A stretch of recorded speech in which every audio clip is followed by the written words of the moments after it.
ఈరోజు మసాలా వంకాయ గ్రేవీని ఎలా తయారు చేసుకుందామో చూద్దామండి. ఫస్ట్ పల్లీలను వేసుకొని కొన్ని ధనియాలు కొన్ని జీలకర్ర వేసుకొని లైట్గా రోస్ట్ చేసుకోవాలి అండి. రోస్ట్ అయిన తర్వాత అందులో కొంచెం కొబ్బరి తురుము యాడ్ చేసుకున్నానండి. మీరు కొబ్బరి ఉంటే కొబ్బరి కూడా యాడ్ చేసుకోవచ్చు. ఇవి రోస్ట్ అయిన తర్వాత పక్కన పెట్టుకొని చల్లని తర్వాత పేస్ట్ చేసుకొని పక్కన పెట్టుకోవాలి. నెక్స్ట్ వంకాయల్ని వీడియోలో చూపించిన విధంగా కట్ చేసుకొని ఆయిల్ పోసుకొని ఇలా ఫ్రై అయిన తర్వాత తీసి పక్కన పెట్టుకోవాలి అండి. నెక్స్ట్ అదే ఆయిల్లో ఆవాలు జీలకర్ర వేసుకొని కొంచెం పసుపు వేసుకొని మనం పక్కన పెట్టుకున్నాం కదా ఆ పేస్ట్ని యాడ్ చేసుకోవాలి అండి.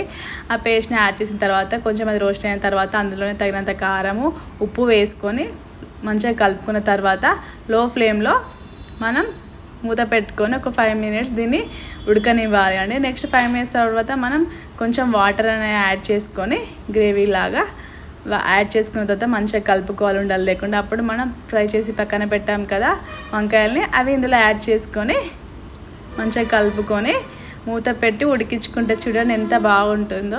చాలా టేస్టీగా ఉంటుంది చూడండి. ఆయిల్ అనేది సపరేట్ అయ్యేంత వరకు మనం దీన్ని ఉడకపెట్టుకోవాలండి. అంతే, మసాలా వంకాయ రెడీ అయిందండి. ఈ గ్రేవీ చాలా టేస్టీగా ఉంటుంది, తప్పకుండా ట్రై చేయండి. చూడండి ఎంత బాగా ఉడికిందో. అంతే అండి, వంకాయ రెడీ. మరిన్ని వీడియోస్ కోసం శాండీస్ కిచెన్ని like and share and subscribe.